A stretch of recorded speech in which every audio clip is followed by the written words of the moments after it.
Looks like we're ready to rock.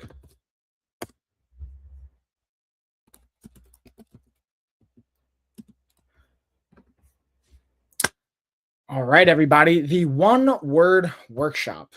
My one word for this year is devotion. And we're going to be diving into how that one word is going to dictate basically how I handle the rest of the year and potentially how this one word or whatever one word you pick is going to dictate the rest of 2026 for you. And we're going to be going over, as you guys know, some data to back how this approach is impactful, as well as some strategies I utilize not only with the one word workshop, that has come from, again, shout out to Rogue Combat Club that invited this practice 3 years ago, I believe now, for me. And again, there's a book based on this that they pulled it from, the one word or your one word. There's a book, there's a journal. We have that in our carousel as well. And basically some additional practices. One I really enjoy as well is from a book Mel Robbins has called The High Five Habit, how we kind of put these things together and utilize them for 2026 or whatever year you're going to be utilizing this for. And I'm going to start with a couple of data points before we jump on into this, dive into the worksheet that goes along with this entire workshop, and then again, continuously pad in with data as well as questions. So if you guys have any questions or anything, feel free to comment. And as always, the first comment on all of our platforms, whether it's live or you're catching the replay, gets a $50 LOF gift card. So keep that in mind. Number one, this time of year, you probably have heard this before, especially if you've seen any of my content around this time of year, but it is 81% of people are going to fail with their New Year's resolutions, especially if it's a resolution that they want to maintain beyond just the 1 year mark. So, and again, this number can range from anywhere from like 91% to an 91 to 82% failure rate, again, depending on what study and what data you look at. But just in general, the traditional way we'll set a New Year's resolution is more than likely going to fail at least 80% of the time. Now, that doesn't mean it's not worthwhile to utilize this time of year. It's just how do we go about it? And that's where the one word workshop and our worksheet's going to come into play. And I'm actually going to pull up the worksheet now, and I'm going to share a little bit of information related to this. And again, if you're watching this, whether live or the replay, you can gain access to the worksheet absolutely for free. You don't even need to buy the one word book or journal, which I do recommend. It's available on a variety of platforms wherever you're watching this. And if you're not seeing a shop or carousel where you're watching this, it's on Amazon as well as on TikTok. But Amazon, from my experience, is the best place to see all this, where I have it all tagged. And again, the one word framework, here's a little bit of a breakdown I want to share with you. The one word framework is simply a way to set direction for the year without overwhelming yourself.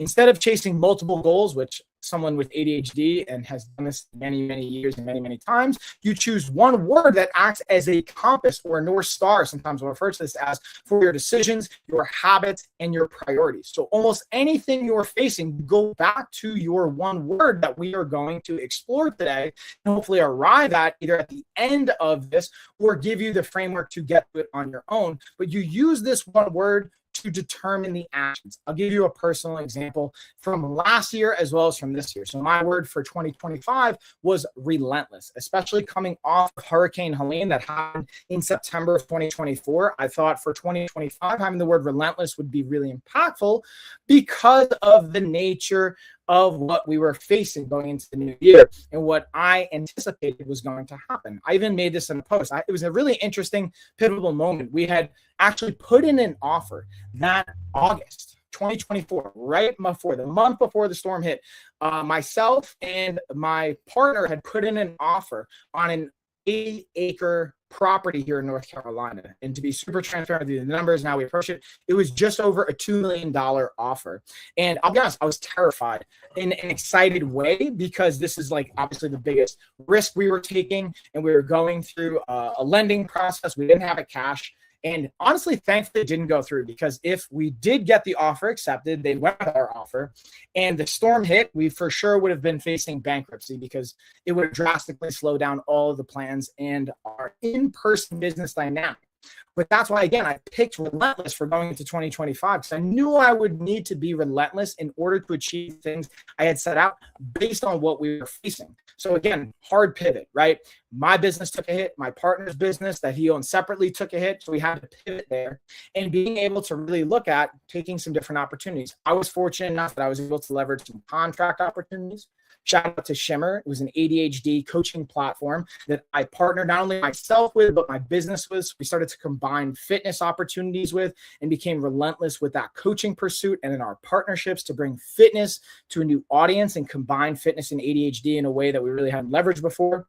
And even I had considered a contract partnership with an organization called Future that, believe it or not, Tom Brady had actually or has invested in and become a board member of, but I decided to walk away from that contract because I felt like it wasn't actually aligning with the relentless pursuit of my own company's growth and what I wanted to provide for myself personally as well as professionally. So again, the point of me bringing that up is the word relentless helped me in a decision-making pivot point. And in a couple of pivot points throughout the year of 2025, when I decided to leave or terminate the contract I had with one of the companies, Future, that my company and myself were working with, that didn't align with the relentless pursuit of growth for my own company, as well as the habits I wanted to create, whether it was in my own strength training, whether it's in my own personal health development, whether it's in my own recovering from injuries, nutrition, and other habits and other priorities and how I wanted to pursue things.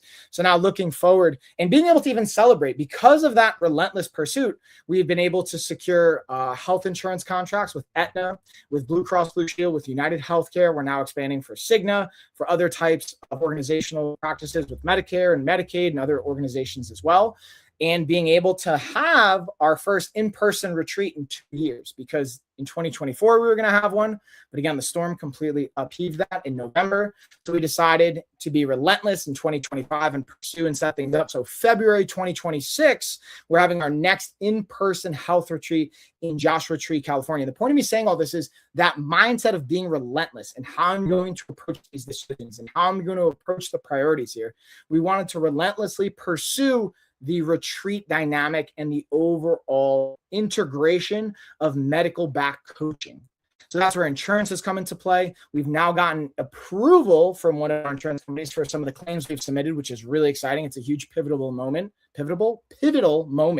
where now we know we can bill insurance and they are going to accept our claims and approve them and move them forward. So now we're starting to scale those things and even be able to leverage that with health education and workshops and presentations.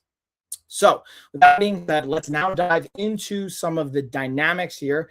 You understand, what this one-word framework is and how we can potentially apply it, again, not only in a goal-setting dynamic, any decision or habit you want to set for the year and any priorities, go back to that. And I'll give you a real-world example. This year already, what's come up, the idea of devotion. I've had a personal situation or a pondering come up and how I want to approach things as a father and as a co-parent. And I won't go into the details of what exactly that is, but the question I asked myself was, how does this align with my one word for the year already, devotion?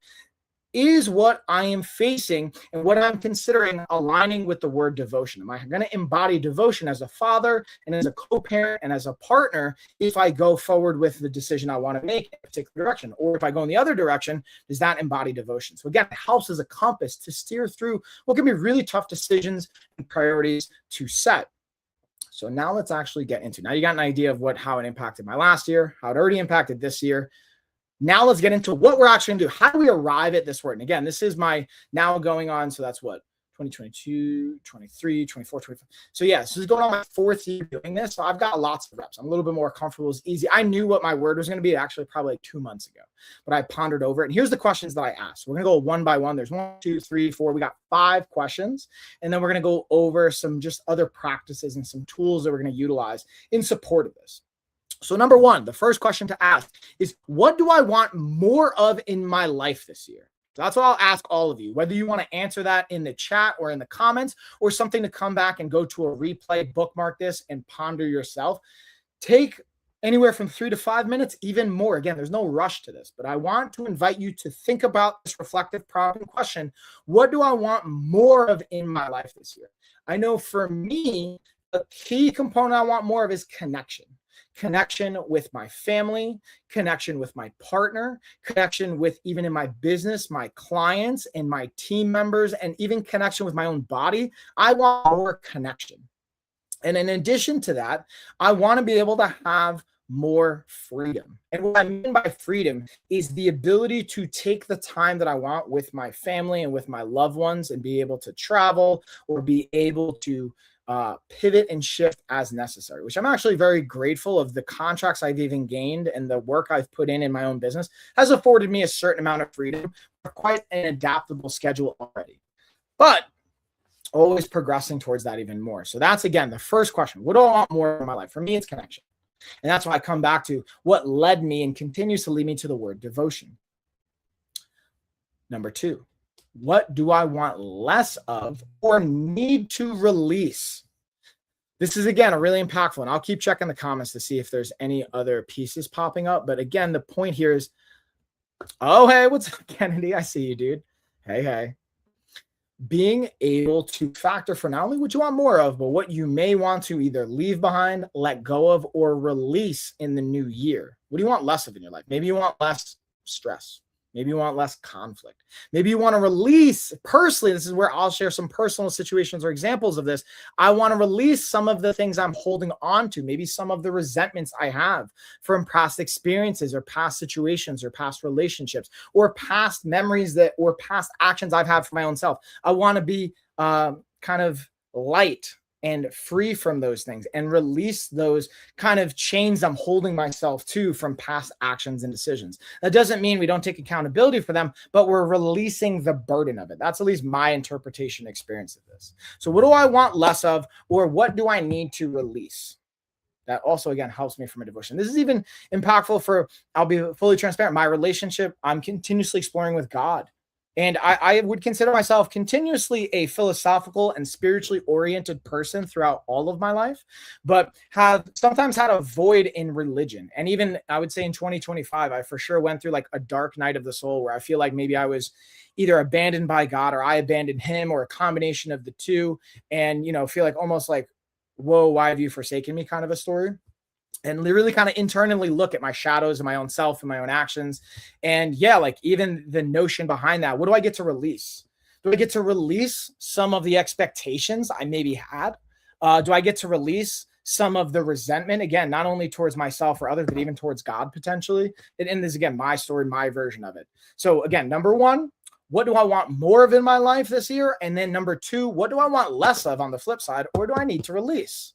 Just literally those two things can be really impactful. So again, take your time here. I'm kind of going through them quicker, but if you guys have questions on this, feel free to drop it in the chat, in the comments as well. And I'll slow down. We'll circle back. Or what I would invite you to do is bookmark this, come back to it. Even if you're listening to the replay, pause, take your time, answer this out, have a worksheet, and be able to go through it. Whether it's you're using a, 90-day planner, whether you're using a different type of journal. I have a variety of journals that I've kind of shared in my carousel.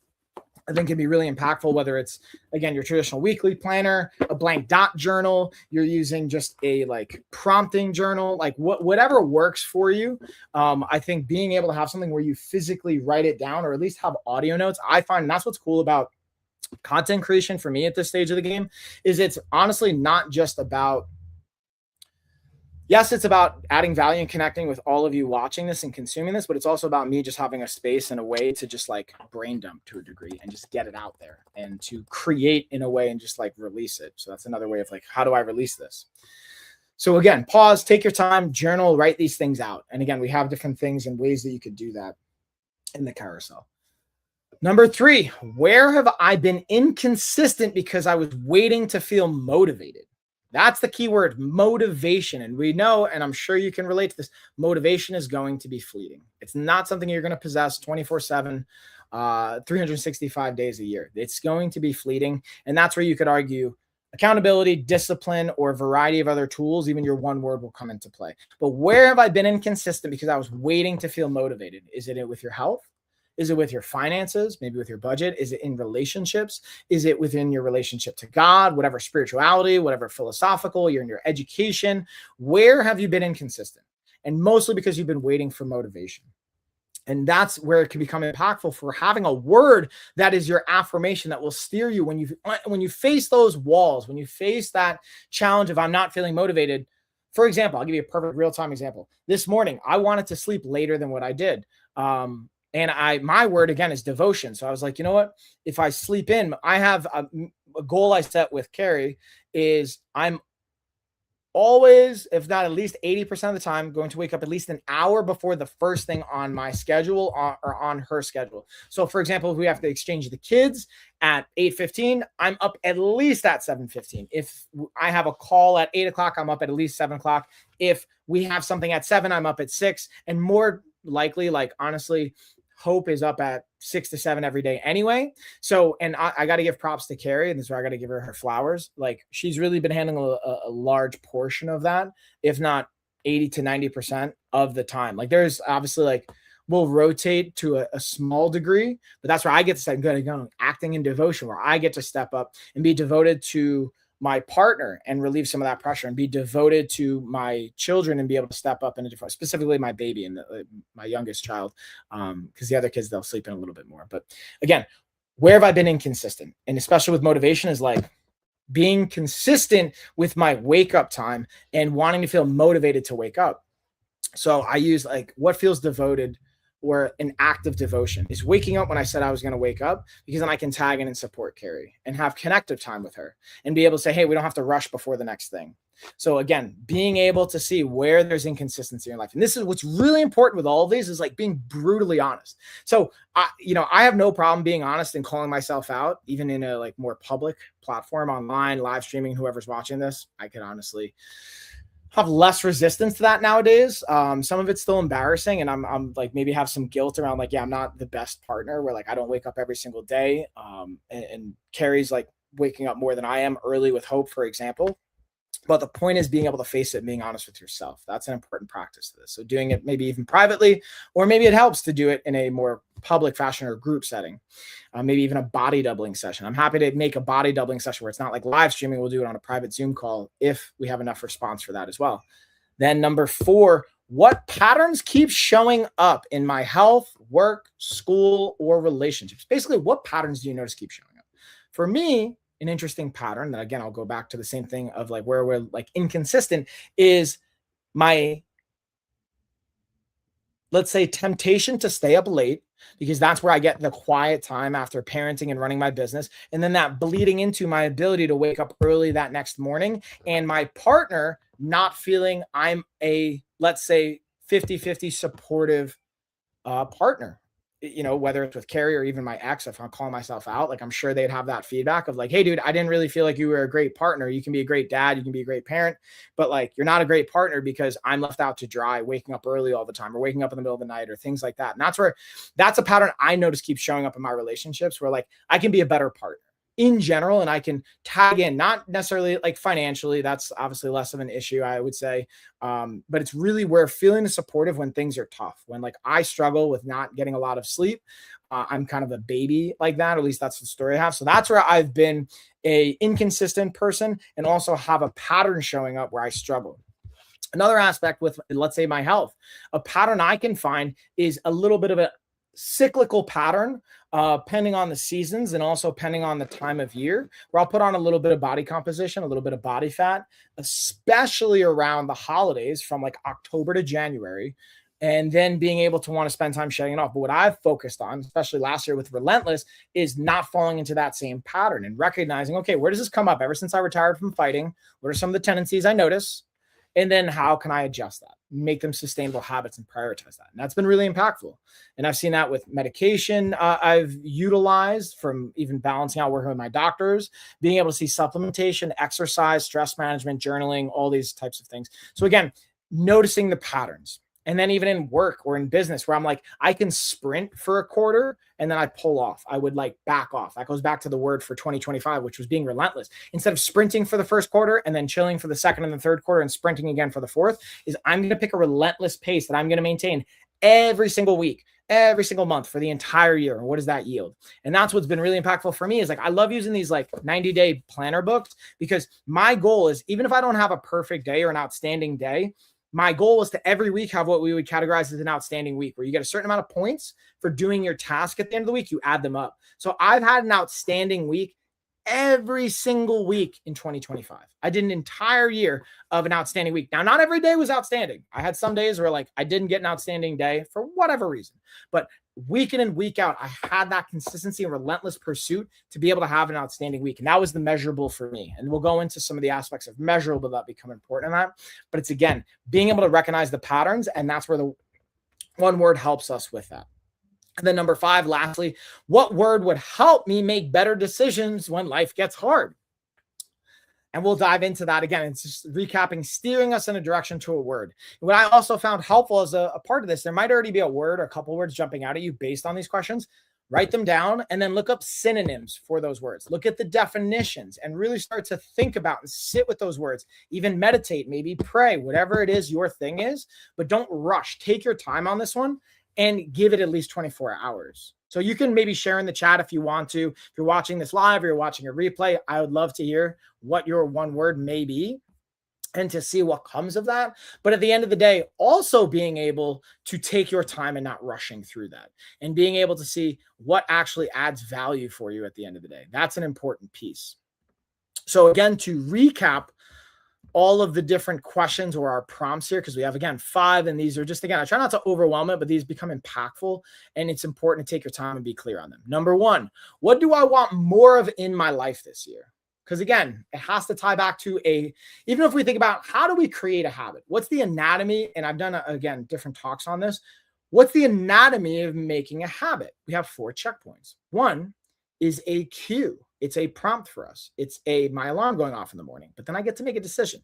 And the important thing is the why, the craving we're addressing. So that's what this question asks. What do I want more of in my life? What am I craving more of? What does this really come back down to? What's my why?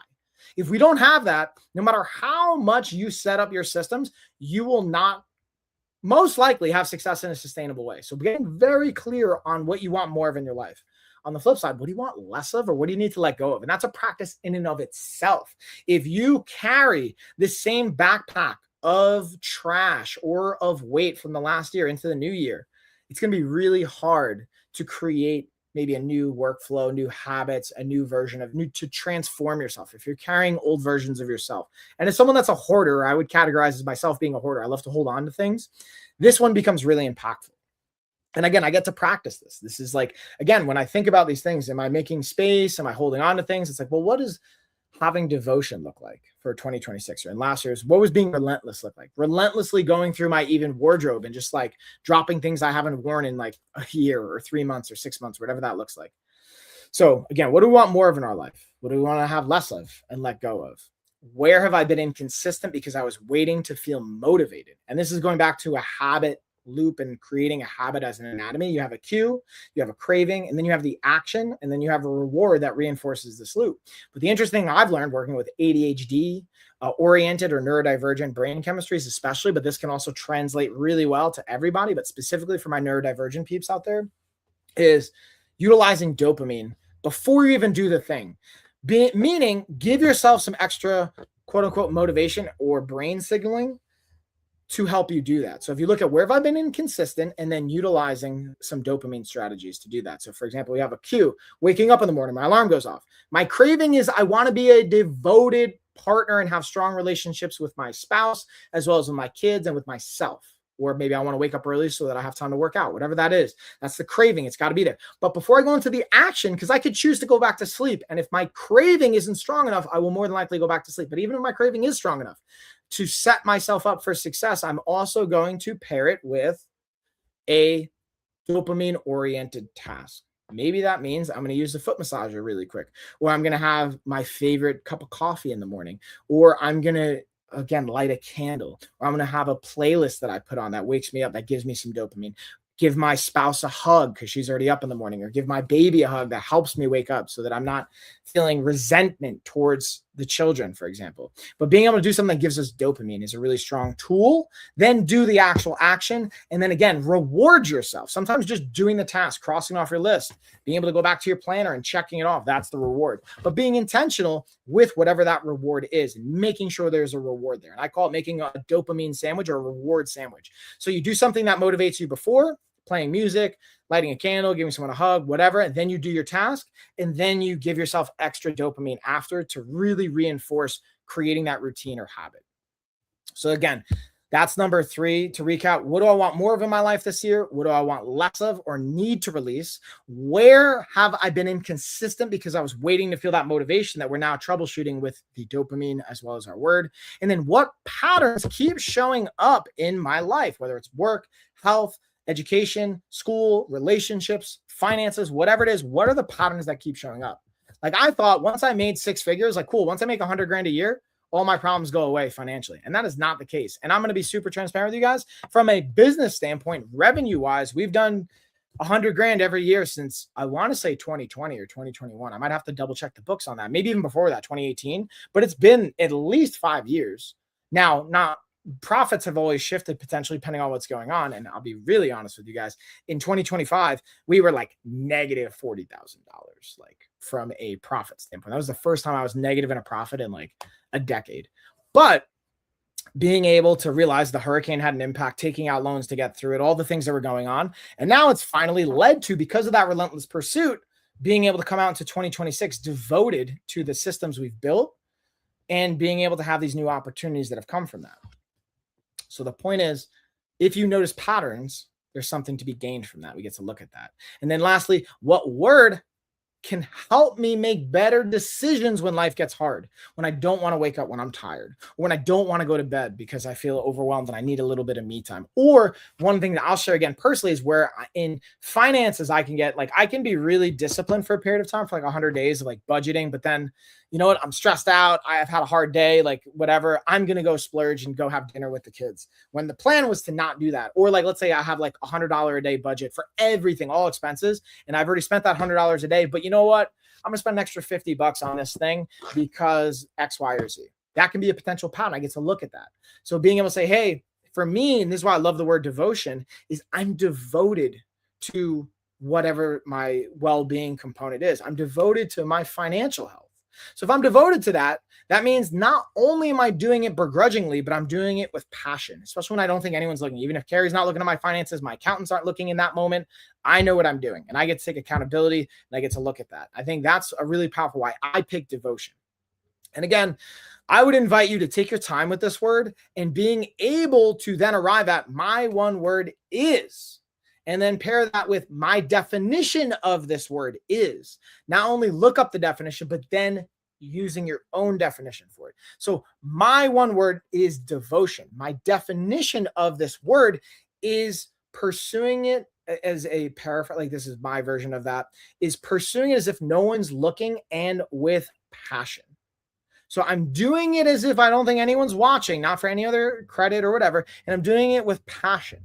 Not begrudgingly, or what I've seen a pattern show up for me is I can just go through the motions of getting a task done and I can get it far enough where like it looks good, but I want to, even this, I was actually genuinely excited when I have other live streams or other pieces of content. If I'm not feeling it, I adjust how I'm approaching it, whether it's with meditation, maybe I reschedule it or whatever goes on. Cause to me, that's more important than just going into it just to check something off this box. I'm genuinely excited to talk about this and share this with you guys. And I hope that comes across in how I approach this. And now, so we have our definition, we have our word. Now let's apply this word daily. So answering a couple of these pieces. If I lived this word in my health, it would look like. If I lived this word in my relationships, it would look like. If I lived this word in my work or purpose, my ikigai, maybe it's school for you right now, it would look like. On my hardest days, my word means I will. And when I pause, that's where you would fill it in. And then lastly, this year, I commit to living my word, not perfectly, but consistently. And the theme here at LOF that I've seen impactful is 80%. You do not have to be perfect, nor will you be perfect. But if you can do it 80% of the time, that is massive. But again, circling back to applying this daily. So if I live this word in my health, it would look like for me personally getting 5,000 steps a day, doing at least 2 minutes of jujitsu drills, at least 2 to 3 minutes of Muay Thai drills, and at least 2 minutes of strength training, and at least 2 minutes of mobility work on a daily basis. And then in addition to that, in the nutrition, that's like movement and kind of like how I can move my body. But then in addition to that, nutritionally, it would look like drinking at least 100 ounces of fluid every day and at least eating 150 grams of protein and at least getting 30 grams of fiber. These are things that, again, I'm not doing. These aren't all new things, by the way. These are things I've built up over the years, over the last year. Because one of the things, if you've heard any of my content, I do not advise trying multiple things all at once. You do one thing at a time. And we'll get into the data on that because I have a variety of data points I'm going to share related to this. And if I live this word in my relationships, it would look like sticking to my commitments. When I say I'm going to wake up, I wake up. For me, it's waking up an hour before I have to in my alarm so I can tag in with Carrie, with the children, with whatever responsibilities, so we can have connection time. Being able to tag in as a partner. So that's how it looks like in my relationships with Carrie specifically. It looks like all my relationships is connection. So being able to reach out and be able to have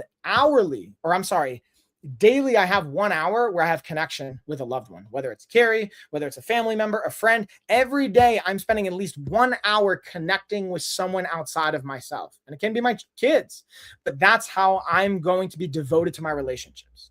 And if I live this word in my work, in my ikigai, in my purpose, with my business, it would look like, and this honestly is the easiest one for me, but I'll be super transparent. In my coaching, sometimes even in my content and in anything that I'm doing, I'm thinking about the next thing, what's coming next, or like what's another task I have to manage, is being present. If I live this word in my ikigai, in my purpose, it's being present during my work, whether it's during coaching calls, during meetings, during content creation. I'll give you 2 examples. Tomorrow, perfect example.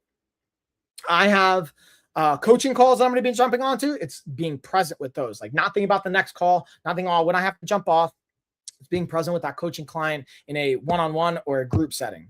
I also have a work Zoom call with our hosts and our guests we're bringing out to the retreat that are going to be leading workshops. It's being present for that. Not thinking about, what do I have after this? What do I have before this? Being present. That's what it looks like for me. And on my hardest day, devotion means I will do it with love and passion as if no one is looking. That's what it looks like for me. So when I'm feeling tired, I can already tell you I'm probably going to be tired tomorrow because I'm coming off like a vacation time over the last like 10 days. I've still been working and whatnot and doing different things. I've been staying up later, sleeping into like 8, 9 o'clock instead of 6 or 7 o'clock. So being that I'm going to wake up tomorrow at 6 to 7, where I'm used to over the last like 10 days, it's been like 8 to 9, like that's my devotion on my hardest days. I get to stay devoted to my commitment and waking up and tagging in, but also being able to support, like, for example, Carrie actually normally works tomorrow as another example of this. She's not. She was scheduled not to work. So I'm like, cool, we're going to have a date. We're going to have a planner day. We're literally going to plan out all of 2026 and go over things together. But the other thing is, because she's not working, I could go the route of like, well, hey, normally I would put Hope to sleep because you're working on nights on Monday. I'm used to putting Hope to sleep. Hey, I'm going to put Hope to sleep. I'm devoted to getting you some support here. You do whatever you want, whether that means you meditate, you take a nap, you hang out with your sister, you go see friends. Maybe she rests because she's not feeling good. But I'm going to put Hope to sleep, right? That's me, in my opinion, on those hardest days where I'm like, dude, I've had a long Monday. I'm tired, whatever. That's me being devoted. So I'm just sharing these again as examples of what this can look like. It can be different for everybody, but this is just where I would invite you to think about all this. And this year I commit to living my word, not perfectly, but again, consistently, 80% of the time. So again, if you want this worksheet, just again, feel free to either shoot an email, comment on this, shoot a DM. We're going to have it on our website as well. And then when you're checking for our blog post, we're gonna have the blog post up this week. I'll have a form you can opt in on and just download it. It's going to be a Google Drive form. It's free. You'll be able to access it. We'll shoot you an email. You'll be good to go. But it'll be up on the blog post once we have that repurposed, because I'm obviously doing this live, but once we have it up, it'll be chopped up and put on our blog. You'll be able to access that. We're also going to send it out to our newsletter. So if you haven't already, subscribe to our newsletter. Now, that's pretty much the one word in and of itself. Now let's go over some interesting data points on why this strategy becomes so impactful. Again, I mentioned before, 80 to 90% of New Year's resolutions fail by the end of the year, especially when they're more than a 1 year kind of a goal. They're not really going to set us up for success. Number 2, when we're setting more than one goal at a time, the success rate exponentially drops off. It goes from above 80% success rate when you have one goal you're focusing on at a time, for example, embodying devotion or whatever the one strategy is, to when you have two, it'll drop below 70. When you have three, it'll drop below 50, and it just really plummets after that. So if you're trying to eat more protein, drink more water, exercise more, go to bed earlier, wake up earlier, you're doing 5 things, you're almost guaranteed going to fail. But if you're saying, I'm just going to drink 16 ounces of water within the first hour of waking up, a really high success rate potentially of that. So that's the other part, is picking your word to help apply it to whatever the decision, your habit, or your priority you're focusing on. Just do one thing at a time, especially when it's new. If it's already become a habit, that's different. And speaking of habits, this is an interesting piece. Habits take longer than people expect, and they vary a tremendous amount, or a varying degree. So they can range anywhere from 18 days to up to 250 days. On average, it's about 67 days. That's why when we do our 100-day coaching program, we accounted for that and made it 100 days, so that if you do hit 60 days and you got your habit, cool, we have time to wiggle and adjust and refine. And even if in the 100 days you don't, we give you a coaching support system to move thereafter, and we stay with you for up to that year thereafter. Now with insurance, it's not only, hey, we'll stay with you for the year, you can be with us for years now. Now, the goal is to do it within the 100 days, though, because I always tell this to everybody, I don't want you to need me or my coaching team. But again, habits can take longer. If your plan assumes motivation will be necessary for 2 months straight, it's not realistic. If you're assuming you're going to rely on your motivation to get the job done, it's just not a realistic way to approach it. So if you're building a habit and you're relying on motivation, know that you're building it on a faulty foundation, just in general, because habits, A, are going to take longer, and B, you're more than likely going to run out of motivation. So utilizing things like a one word, that's an affirmation, coming back to your why, having practices around it. And then that pairs really well with identity-based goals are drastically more impactful than a outcome-oriented goal. So what do I mean by that?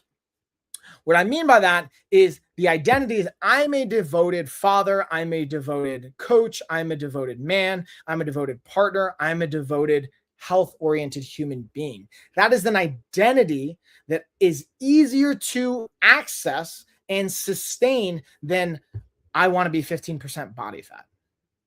Even if I want to be 15% body fat in the next 100 days, which isn't specific, measurable, can be attainable for me. I know it's relevant to what I care about. It's time sensitive. It's a smart goal, but it's not identity oriented. But if it's, I'm a devoted father that gets to be 15%, but now we're starting to combine those two things. And again, the identity aligned goals show higher long-term adherence and sustainability than outcome goals alone. So value-based framing increases goal persistence, especially under stress. When things and ish hits the fan, that's where you're going to have consistency with your identity. When behavior supports identity, it lasts longer, especially under pressure. So just to pause on that, think about it. When we're taking this one word and we're utilizing this every year, you're now making it a part of your identity, okay? And it's strengthening your resolve. So I'm a integrous, relentless, devoted human. Over the last 3, let's say going on 4 years, those are some of the words I've used. Integrous, relentless, those are my last 2 years. Now this year, devoted, those are the last 3 that really stick out to me. I don't just after a year, I let it go. I keep that as part of my identity if it served me, and it has. Being integrous has served me. Being relentless has served me. I keep that going, and now I go with the devotion component into that new year.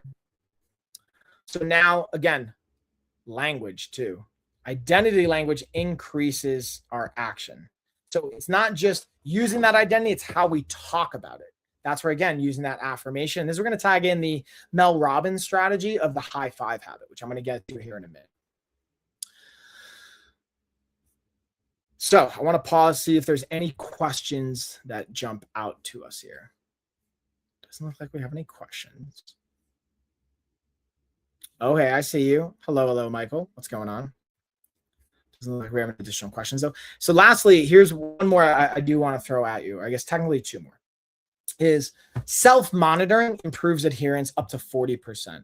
So what does that mean, self-monitoring? So A, we have identity. We know creating an identity around this is impactful. And I've mentioned this in the past. Self-monitoring improves adherence up to 40%. Personally, I love taking pictures. So taking pictures of what I'm eating, videoing, or taking pictures of my workouts, not even to share, just for me to document, writing the workouts down, being able to use planners, the different planners that I have here, whether it's shadow work, whether it's like daily journals, whether it's setting intentions, whether it's my daily and weekly planner, whether it's using my dot journal, whether it's using my day-to-day planner, maybe it's my stoic journal. I literally have like 4 different journals I use on a daily basis for different things, but being able to monitor improves the adherence up to 40%. And they've become pretty much habits for me.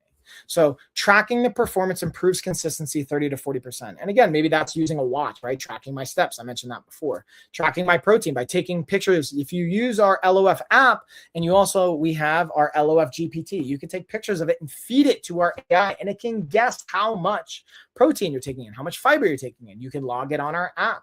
We have tools to actually monitor these things that are like, again, you got to love technology, man. But if you want to keep it simple, just pay attention and write it down in a journal and track it.